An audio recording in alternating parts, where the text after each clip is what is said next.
Salut à toi. Tout d'abord, je tenais à te souhaiter un bon dimanche. La vidéo d'aujourd'hui va parler de la Sainte Trinité. Donc, qu'est-ce que la Trinité? Pour ceux qui ne connaissent pas encore, c'est le fait que notre Dieu soit rétabli en trois personnes. Ce n'est pas trois dieux différents, attention, c'est bien un seul Dieu, mais en trois personnes. Les trois ne forment qu'un. Donc je vais t'expliquer à travers trois versets en quoi ce que je dis est réel. C'est le fondement des principales religions chrétiennes, la Trinité. Donc nous reconnaissons tous Dieu en trois personnes, donc c'est-à-dire le Père, le Fils et le Saint-Esprit. Je vais étayer ces propos par trois versets. Et après, je vais te donner une métaphore pour t'aider à bien comprendre la Trinité et comment elle agit. C'est une métaphore qui est assez connue, on la prend souvent comme exemple pour expliquer la Trinité aux gens. Donc allez, on va commencer par les versets.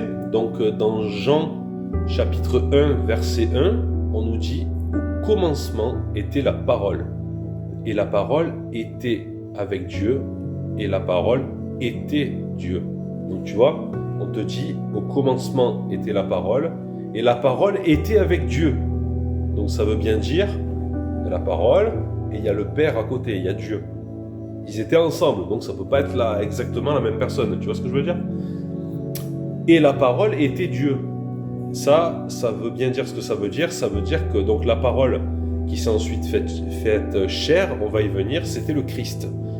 Donc, dans Jean chapitre 1 au verset 14, on nous dit « Et la parole a été faite chair, et elle a habité parmi nous, pleine de grâce et de vérité, et nous avons contemplé sa gloire, une gloire comme la gloire du Fils unique venu du Père. » Voilà, donc tu vois, la parole a été faite chair, et elle a habité parmi nous. Donc là, tu auras reconnu aisément qu'on parlait de Jésus.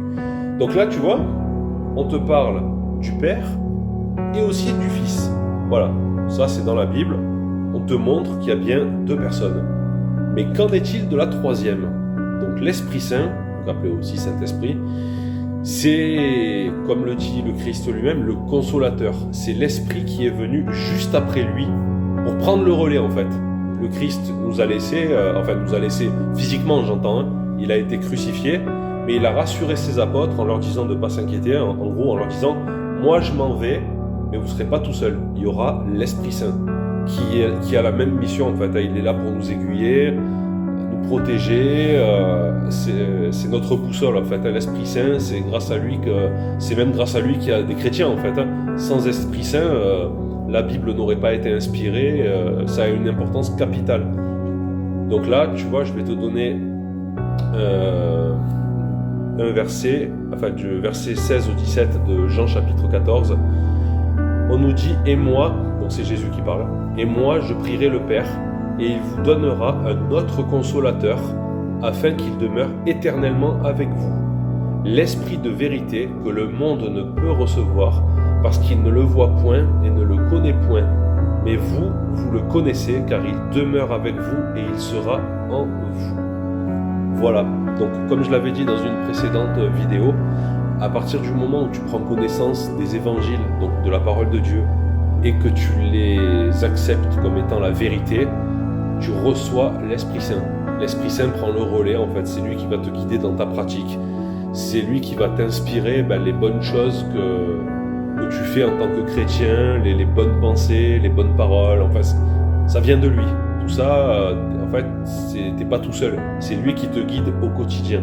Et ça, c'est bien d'en prendre conscience parce que ça te permet de comprendre l'importance de l'Esprit Saint. Parce que c'est vrai qu'on a tendance, pas à dénigrer, mais c'est vrai qu'on parle beaucoup moins de la troisième personne. Pourtant, elle est aussi Dieu, tout comme le Père et le Fils.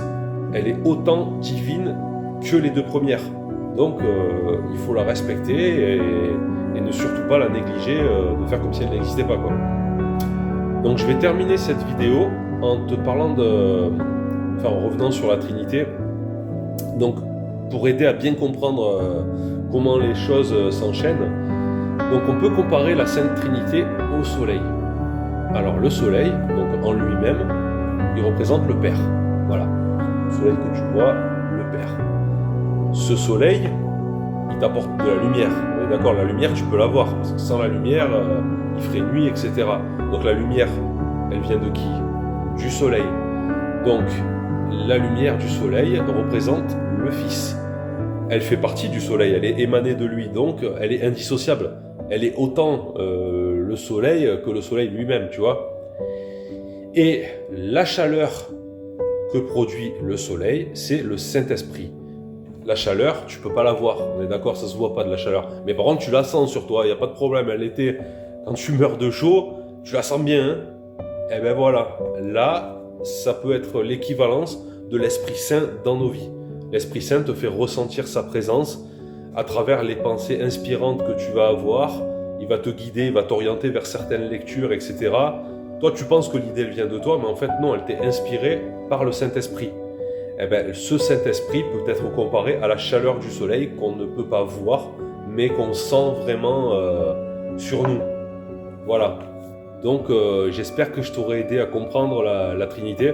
C'est vrai que c'est une notion qui est compliquée, même pour des chrétiens expérimentés, hein, on va dire, entre guillemets. C'est vrai qu'il y en a certains qui butent dessus et qui n'arrivent pas vraiment à l'expliquer.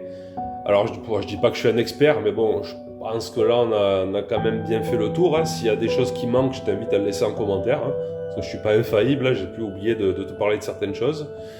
Donc, je vais clôturer cette vidéo par une petite phrase hein, qui illustre le tout. Donc, comme le soleil ne peut exister sans lumière ni chaleur, le Père n'est jamais séparé du Fils ni du Saint-Esprit. Les trois ne forment qu'un. Allez, sois béni.